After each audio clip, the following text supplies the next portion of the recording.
When we talked about IBM Watson on Jeopardy, link in the description, one of my minor criticisms was that it didn't listen to questions. It got them as text.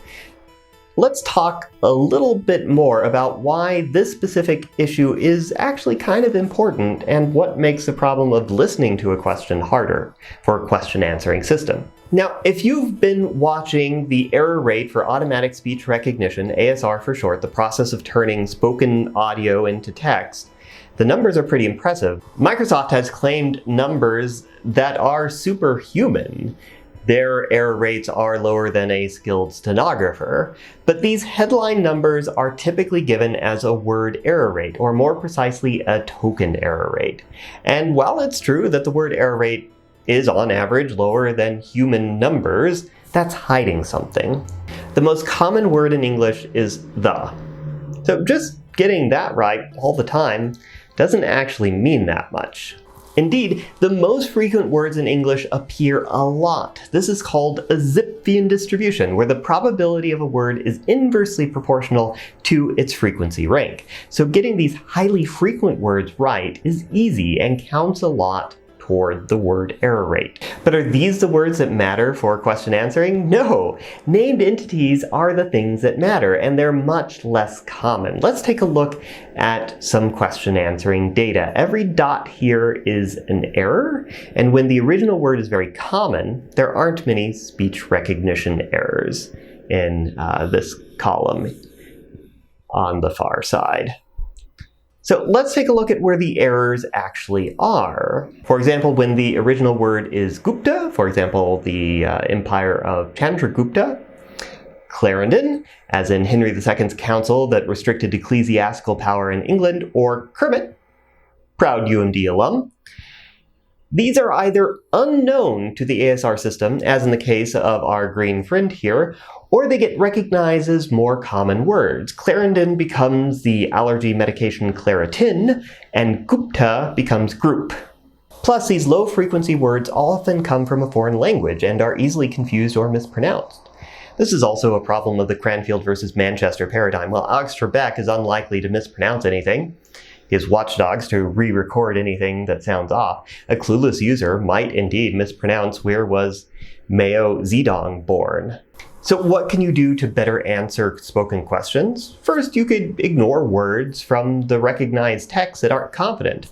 If there's enough redundancy in the question, you might still be able to get it right. For example, in the top here, the numbers represent the confidence, just ignore the low numbers. Or you could look at the different options for recognized words. In other words, look at the lattice of the different options. If the top guess isn't right, maybe you'll find it under the second one.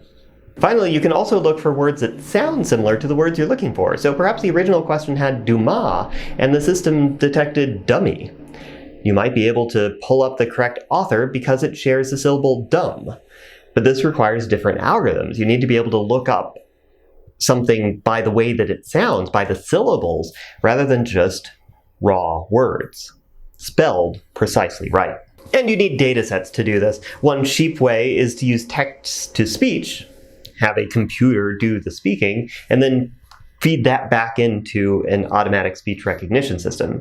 This is, of course, strictly easier than the real world. There's no background noise, pronunciations are always correct, and there's only one speaker. We did this first for the Manchester paradigm, and then a group from Carnegie Mellon did it for the Cranfield paradigm. As far as I know, there's no data set of real speech, even though there are tons of podcasts and YouTube videos of people reading and answering questions.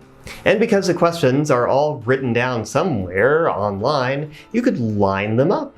But to the best of my knowledge, nobody has done that. Project idea. And if you have diverse speakers, you could also confront some of the disparities in automatic speech recognition.